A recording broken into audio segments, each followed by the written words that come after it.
Bismillahirrahmanirrahim. Alhamdulillahirrabbilalamin. Assalamualaikum warahmatullahi wabarakatuh. Sampurasun wargi dulur baraya sadayana tepang dangudi sareng simkuring Mang Ian kidemang gunung halu tia geningannya anu pangkasepna sa Jawa Barat cek ma eta oge dina acara anu manehnya eta dongeng Sunda. Dongeng zaman kiwari ala kiwari anu nyarioskeun lalakon kahirupan mangsa bihari atanapi kabaheulaan. Kumaha dararamang palawargi sadayana atau mugi aya dina ginanjar kawilujengan rahayu berkah salamet amin ya Allah ya rabbal alamin.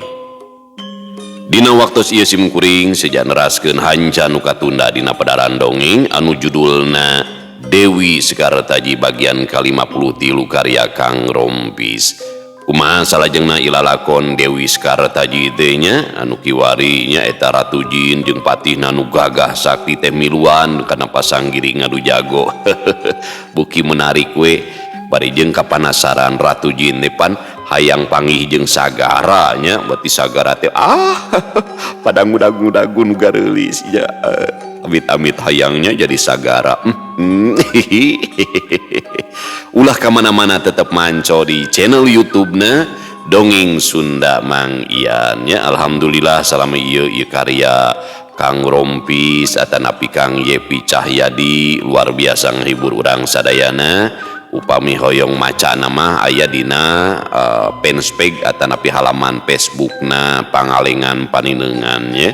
Atuh pamugia ieu karya Kang Rompis teh sing janten ladang amal oge para editorna nya sing sarehat sing tamih-tamih kaberkahan kumargi luar biasa karaos ku simkuring ngabungahkeun ngahibur seueur jalmi teh luar biasa geuningan seueur nya kalangan-kalangan sok mararanco dina dongeng karya Kang Rompis teh di kalangannya ibu-ibuna bapak-bapakna di pabrik di pasar di kantornya bari nyupiran teras di kalangan tunanetra di aparatur pemerintahannya polisi TNI luar biasa pokoknya mah seueur kalangan anu teu daramang oge nya anu teu daramang nu salaletruk luar biasa sok mararanco ngarantosan kana karya Kang Rompis teh atau pamugia useueurna responnya katampi ku masyarakat ngahibur ngarencangan anu dararamalna sing janten ladang amal gitu nya kanggo pengarangna oge kanu pihak-pihak anu naon teh janten lahirna ieu karya teh. Kumaha tu salajengna nya ieu lalakon Dewi Sekartaji teh pamugia sing kabedarnya sing ka ala naon teh hikmah dina satiap perjalanan da saestuna dongeng mah ngan sakadar hiburan di mana urang mampu meseknya mesek hikmah dina satiap perjalanan urang bakal boga ilmu pangaweuruh di mana urang ngamalkeun satiap nilai-nilai kahirupan anu dipedarnya dina carita dongeng urang bakal meunang hikmah dina kahirupanana. Oke ulah hilap di like di komennya komen dina satiap pedaran carita teh langkung raos disambungkeun kana speaker aktif nya ngageleger teras upami hoyong ngapresiasi tiasa kana nomor dana ieu nya sabaraha we saikhlasna kanggo meser kuota supados tinyang kolong tingkana waktos hayu urang sami-sami ngalajengkeun ieu lalakon Dewi Sekartaji bagian anu ka-53 mangga kaparayun sadayana wilujeng ngadangukeun prung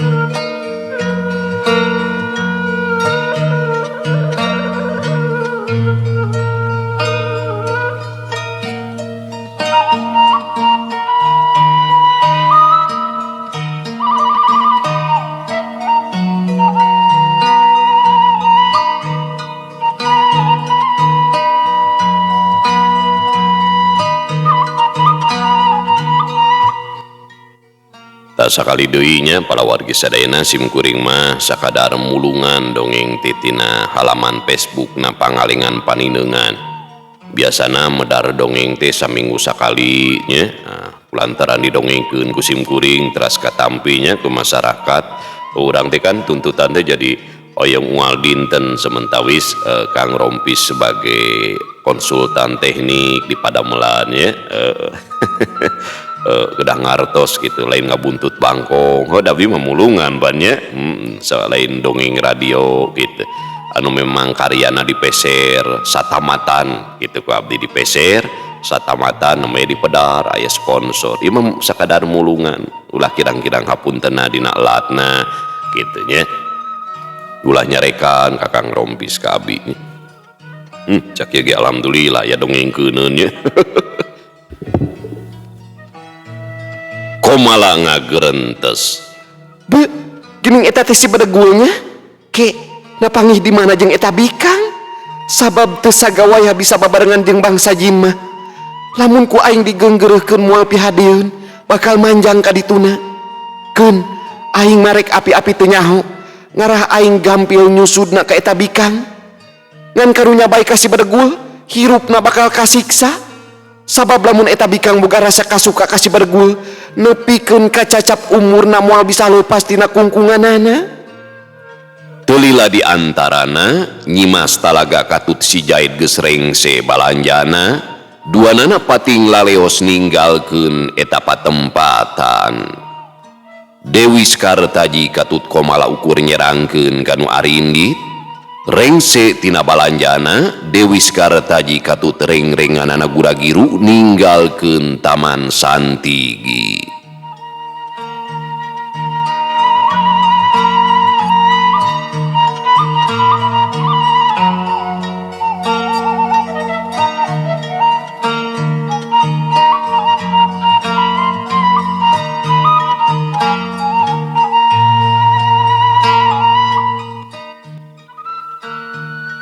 Dina wanci sareureuk kolot Raden Sulaksana katut Raksadewa keur aya di bumina Prabu Jaya Kancana duanana ngadeuheusan ka Dewi Skartaji.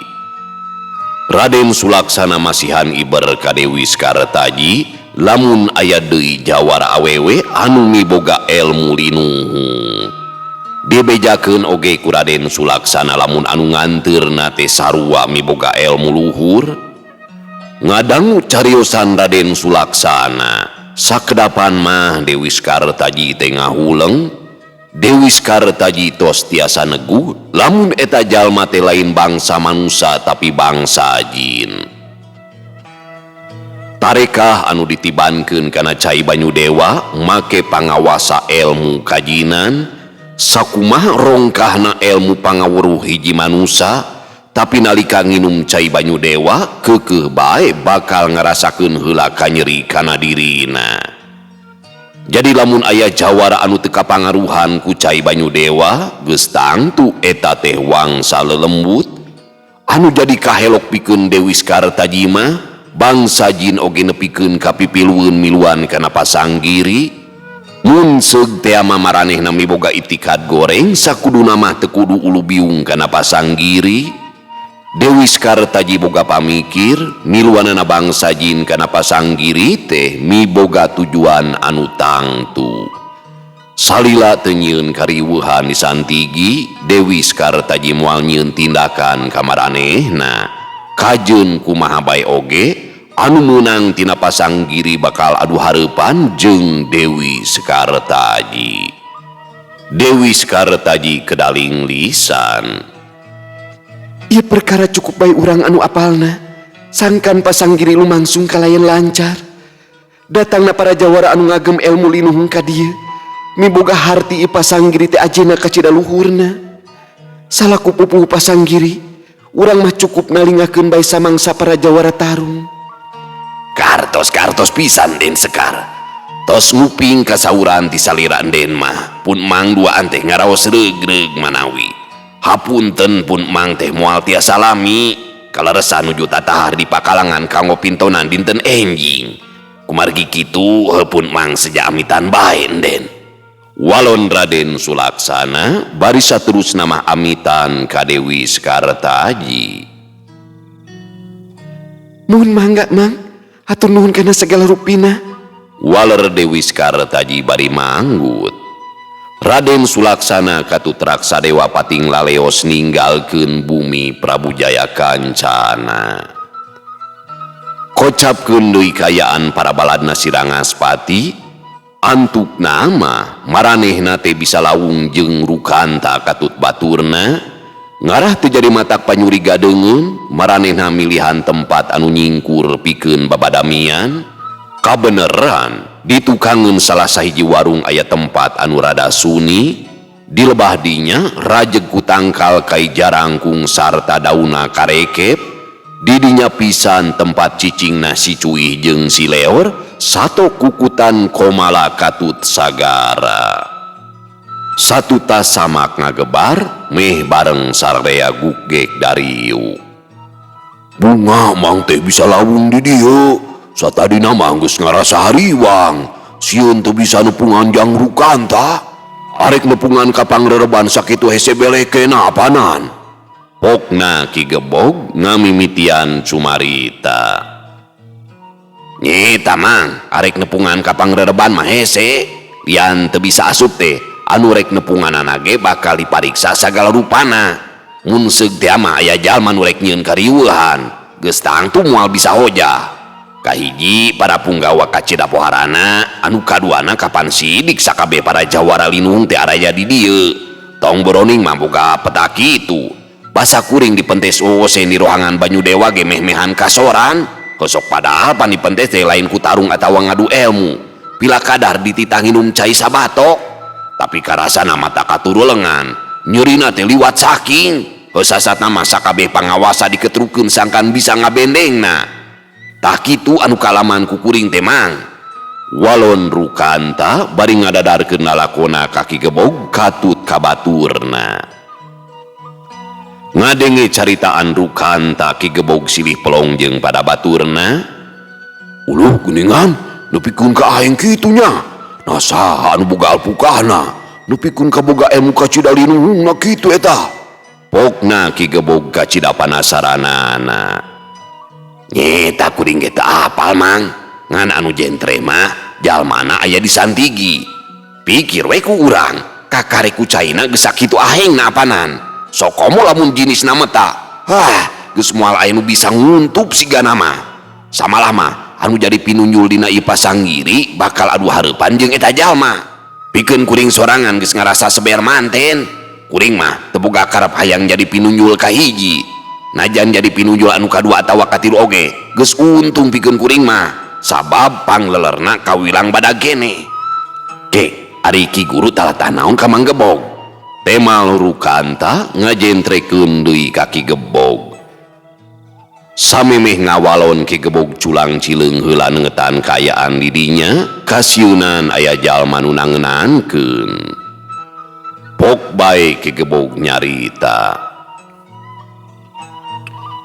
Jadi kieu Jang Rukanta, mang teh rek mikeun barang ka Jang Rukanta amanat ti Ki Rangaspati. Ari ieu barang ngaranna racun sirep mageni. Ieu racun moal kadeuleu ku panenjo, sabab nalika digunakeun ukur ka ciri hase podas ipis sajorelat. Bisi Jang Rukanta engke nying hareupan lawan anu elmuna luhung, prak ieu racun sirep sageni teh gunakeun ku Jang Rukanta. Racun sirep sageni aya dua rupa, anu bodas minangka racuna, lamun anu koneng pikeun antina.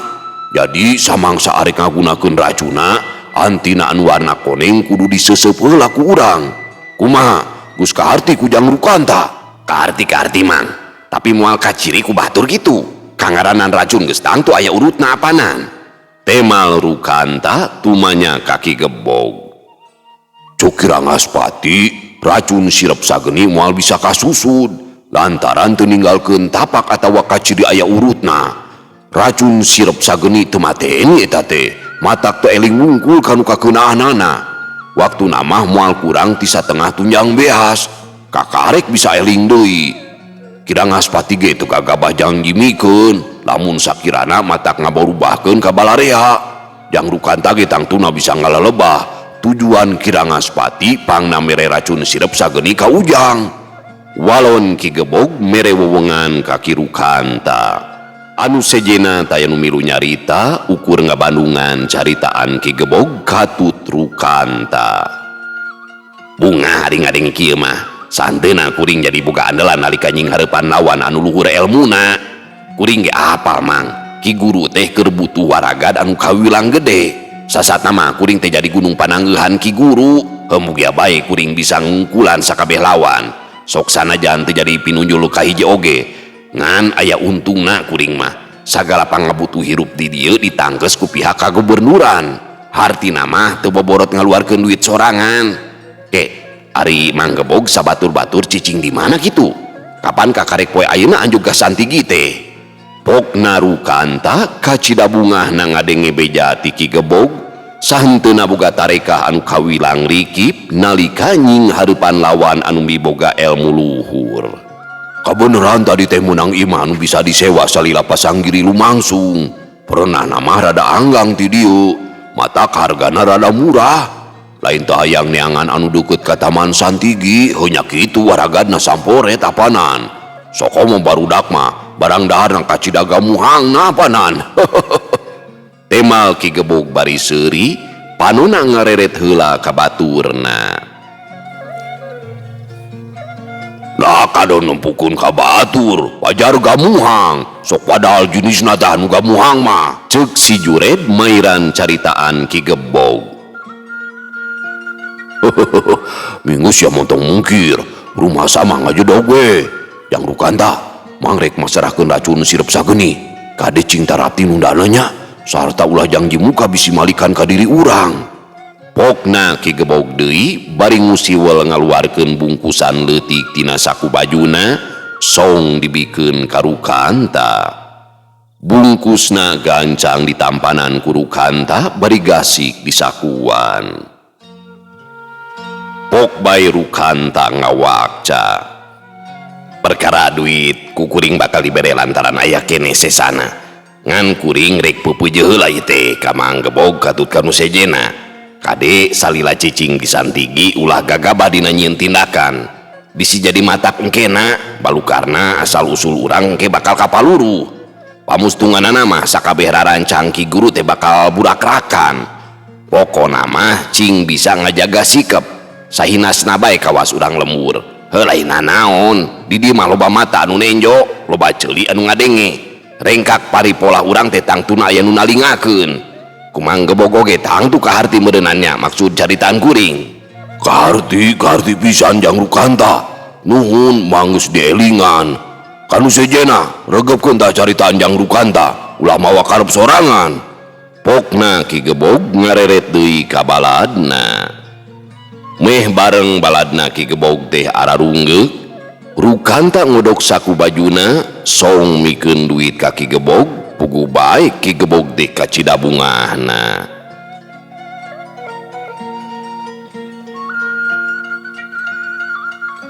Heuleut sawatara waktu tukang warung geus kadinya bari mawaci kopi jeung lalawuhna bari ngawangkong teh Rukanta katut nu sejena kaselang ku barang dahar. Tepati jauh tidinya dihandapkeun tangkal kai aya 2 jirim keur dariuk bari mopoe. Tetela eta teh Nyimas Talaga jeung si Jaed. Basa geus rengse mikeun kadaharan ka Ratu Nirmala, Nyimas Talaga katut si Jaed arinit deui ka Taman Santigi. Ari Ratu Nirmala taratatanya kapatihna rek indit ka mana, anu penting pangabutuhna kacumponan. Ratu Nirmala teu ngarasa salempang ka Nyimas Talaga lantaran patihna miboga elmu anu kawilang luhur. Disaprak lawung jeung si Jaed, Nyimas Talaga geus aya sir katarik ati pikeun awewe bangsa jin teu pandang kana rupa atawa kana hartana lantaran beda kahirupan. Pon kitu deui pikeun si Jaed anu saumurna tacan kungsi beger panggihna jeung Nyimas Talaga teh lir karagragan bentang kahibaran bulan purnama. Saha atuh lalakina anu teu katarik ati ku Nyimas Talaga anu miboga rupa sakitu geulisna. diwuwuh ku pangawakan jangkung badak jeung gademol matak moho kanu nenjona. Lamun ningali kana syariat mah asa pamohalan teuing pantar Nyimas Talaga daek babarengan jeung si Jaed, tapi kangaranan kasuka teu bisa disawang ku panalar manusa sabab rasa katresna mah tara pancakaki teu mandang kana sekeselerna. Nyimas Talaga katut si Jaed aluprek ngawarangkong duanana kacida masketna lir ibarat gula jeung peueutna.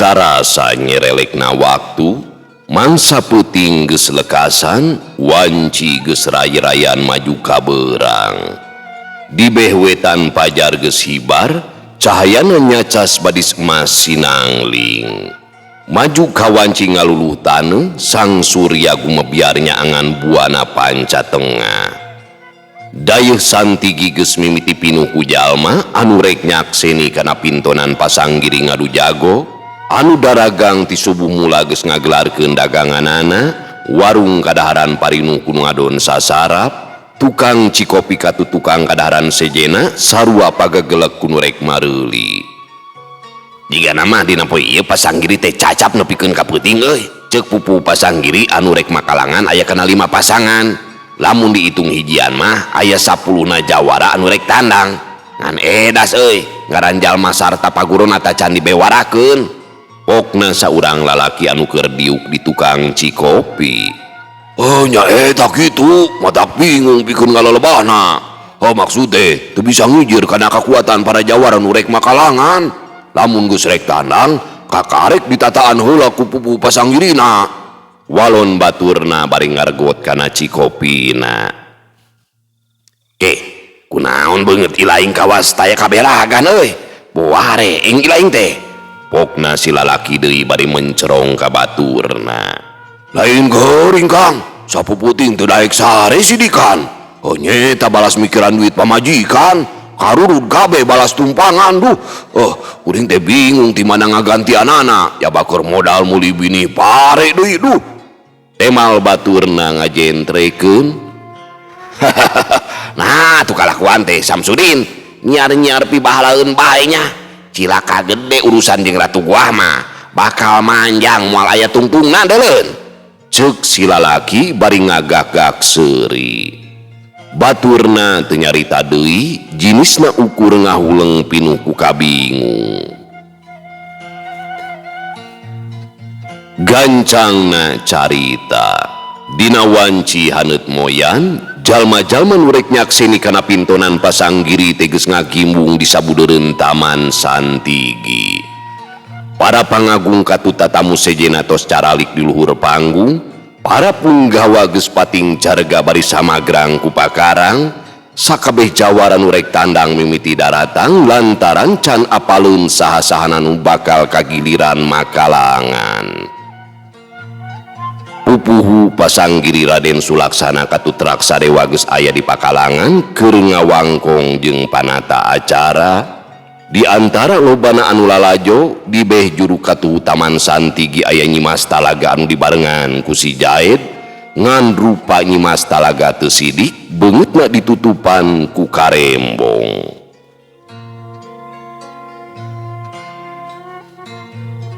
Kocapkeun sagara manehna sarua datang ke taman santigi bisi bae ngaran komalaka reh pikeun makalangan dina poe eta sagara jadi teboga batur lantaran si Jaid teu weleh babarengan jeung Nyi Mas Talaga.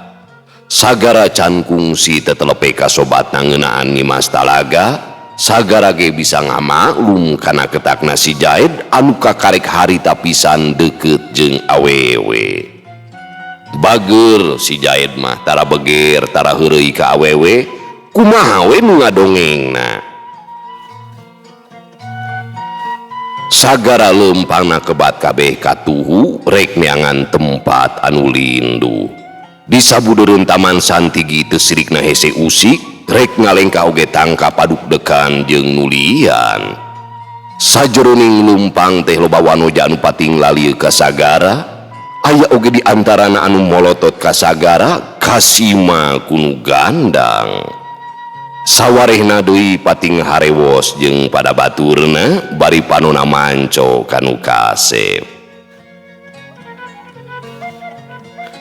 Basa sagara rek mengkol kabeh katuhu teu kuhan teu awakna ngabadug saurang awewe anu leumpangna rada bengbatan.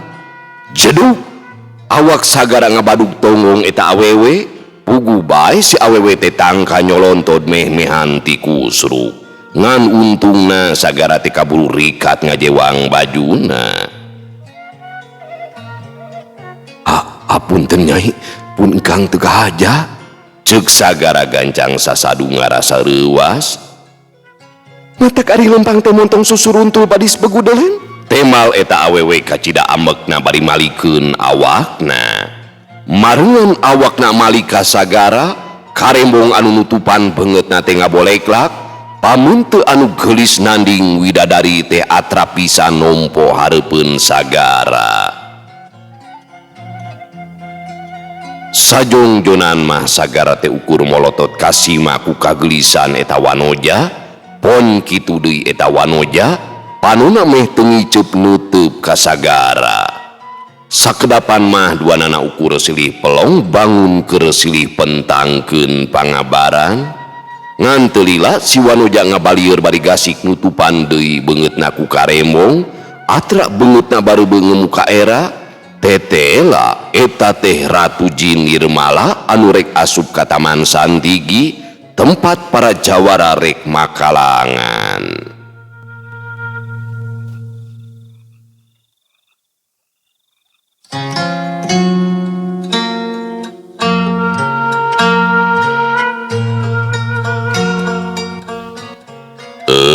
Pamiarsa sadayana waktosna parantos teu nyekapan deui giningannya.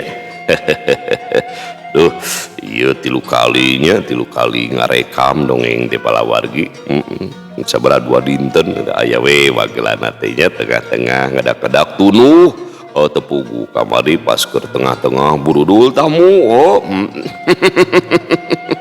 Mentak doakeun nya kepala wargi sadayana. Mudah-mudahan simkuring sing biasa saingalna gaduh tempat khusus kanggo ngadongeng kanggo rekamannya supados teu kagiri di kieunya supados lancar dina ngadongengna. Cag urang tuna dihanjuang siang urang teuneun dihaneuleum sieum paranti nyokot ninggalkeun mangsa datang ka sampeur deui. Wallahu muwaffiq ila aqwamit thoriq. Wassalamualaikum warahmatullahi wabarakatuh.